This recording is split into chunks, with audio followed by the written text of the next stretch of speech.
Alors, voici le quatrième chapitre de Demain peut-être de Sarah Laboule, donc chapitre 4, hein, sachant que les trois autres sont en ligne. Chapitre 4, la harpie. Est-ce que Guillaume allait céder? Elle connaissait suffisamment son bon cœur pour espérer que oui. Cependant, elle n'était plus seule dans l'équation comme auparavant. Il fallait maintenant compter avec Aurore. Et elle avait saisi que cette dernière aurait beaucoup de poids implicite dans la décision de Guillaume. Qu'est-ce qu'elle fondait en voyant cet homme, qu'il était attirant. Le revoir était tout à la fois un plaisir et une souffrance. Bonheur évident de partager quelques instants avec lui, mais en même temps souffrance intense de le savoir aujourd'hui avec une autre, de l'imaginer vivre avec une autre, lui faire l'amour. Cette idée lui était encore aujourd'hui insoutenable. Incroyable, plus d'un an après. Elle ne parvenait pas à se sortir Guillaume de la peau. Cela faisait longtemps maintenant qu'elle avait connaissance de son endométriose. Elle l'avait apprise alors qu'elle était avec Guillaume, mais ne le lui avait jamais dit. Elle craignait que cela ne lui fasse décider de la quitter. Même si les hommes sont généralement moins attachés au désir d'enfant, elle n'aurait pas voulu que cela le freine dans une union à long terme avec elle, du moins pas si vite. Et puis finalement, cela ne l'avait pas empêché de partir, hélas. Elle n'avait pas vraiment saisi les raisons profondes de son départ. Il avait évoqué trop d'autoritarisme, un caractère trop contrôlant.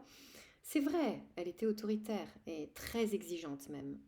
Elle aimait que tout le monde lui obéisse, même son compagnon. Mais avait-elle su lui laisser sa place? Un homme être un peu choyé, chouchouté, entouré, c'est certain, mais il a besoin d'avoir son pouvoir de décision, d'aller de l'avant, d'être valorisé, d'être leader, d'émettre de l'énergie autour de lui. Et elle voulait tellement s'imposer, régenter autour d'elle, qu'elle n'avait pas su certainement lui laisser sa place. Ce n'était pas dans sa nature, c'était plus fort qu'elle. C'était tout simplement sa personnalité qui n'avait pas convenu à Guillaume. Lorsqu'il était parti, elle s'était précipitée dans les bras de Thomas, ce gentil collègue qui lui faisait la cour depuis si longtemps et qui était amoureux d'elle depuis qu'elle était entrée à la rédaction du journal en tant qu'éditrice. Il était agréable et elle détestait être seule. Elle avait cédé à ses avances, davantage pour être au bras d'un homme que pour cet homme. Emma aimait planifier sa vie et tout organiser pour ne pas avoir de mauvaises surprises. Guillaume avait été sa seule fantaisie, son coup de foudre imprévisible qu'elle n'avait su contrôler. Et finalement, heureusement, elle avait vécu les 3 plus belles années de sa vie en sa présence. Il était merveilleux, intelligent, drôle, terriblement sexy, passionnant, créatif également, et cela l'avait totalement subjuguée, elle qui était si prévisible. Guillaume la débordait, l'étonnait, et cela l'avait rendue éperdument amoureuse à sa plus grande surprise. Bien sûr, elle l'était toujours aujourd'hui. Planifier sa vie était sa stratégie et faisait intégralement partie d'elle. À défaut d'avoir l'homme de sa vie, Emma avait décidé de faire un enfant. Elle savait qu'à l'apogée de ses 39 ans, et avec son endométriose galopante, elle devait se mettre rapidement à ce projet. Guillaume lui avait laissé entendre subtilement, alors qu'il était avec elle, qu'il n'était pas encore l'heure pour lui de songer à la paternité. Elle n'avait pas voulu le presser de peur de le perdre. Elle se disait que son heure viendrait. Et puis, il était parti et avait déclenché l'écroulement de son monde. Thomas, heureusement, était beaucoup plus malléable et elle avait su l'embrigader dans son projet de maternité rapidement. Son endométriose impliquait la réalisation d'une FIV. Pour gagner du temps, Emma avait choisi de la réaliser en Espagne.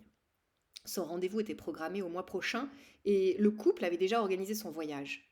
Cependant, Thomas venait d'éventer sa conversation avec sa meilleure amie Mathilde, durant laquelle elle avait eu la bêtise de dévoiler la place de Thomas dans son cœur, sans tabou et surtout sans imaginer qu'il était dans l'appartement. Une stupide étourderie. Il était reparti l'heure suivante avec ses affaires et aucune de ses supplications n'avait pour une fois eu d'effet sur lui.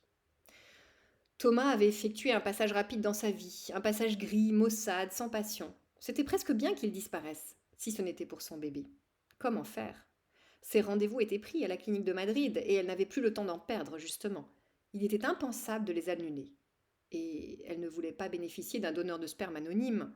Elle avait une très haute idée d'elle-même et il était hors de question d'avoir un enfant dont les gènes soient d'un père inconnu. Et c'est à cet instant que cette idée incroyable l'avait traversée. Elle s'était littéralement mise à nu devant Guillaume, pour lui expliquer combien ce projet était important pour elle, et combien elle avait peu de temps maintenant pour être maman, et combien le départ soudain de Thomas mettait à mal son désir. Le plus difficile avait été de formuler sa demande, car elle avait bien senti que Guillaume ne saisissait pas du tout pourquoi elle lui avait demandé ce rendez-vous. Elle avait réuni tout son courage pour lui demander d'être le donneur de sperme pour son enfant et de l'accompagner à Madrid pour ce cadeau ultime. Elle lui avait promis qu'elle ne dirait à personne qu'il était le père et qu'elle affirmerait que le donneur était anonyme, que jamais elle ne se tournerait vers lui pour quoi que ce soit, qu'il n'aurait plus affaire à elle, qu'elle rêvait seulement de ses gènes pour son enfant et ne pouvait espérer mieux. Elle ne le flattait pas, elle le pensait, et ses mots sonnaient justes. Elle avait bien vu la stupéfaction dans les yeux de Guillaume, et s'était demandé à cet instant si elle n'était pas allée trop loin. Elle avait alors déployé des trésors de féminité pour l'adoucir, pour qu'il ne parte pas immédiatement, pour qu'au moins il réserve sa réponse. Cela lui laisserait une chance de le convaincre. Et elle avait réussi. Il était reparti sonner, mais n'avait pas formulé de refus catégorique.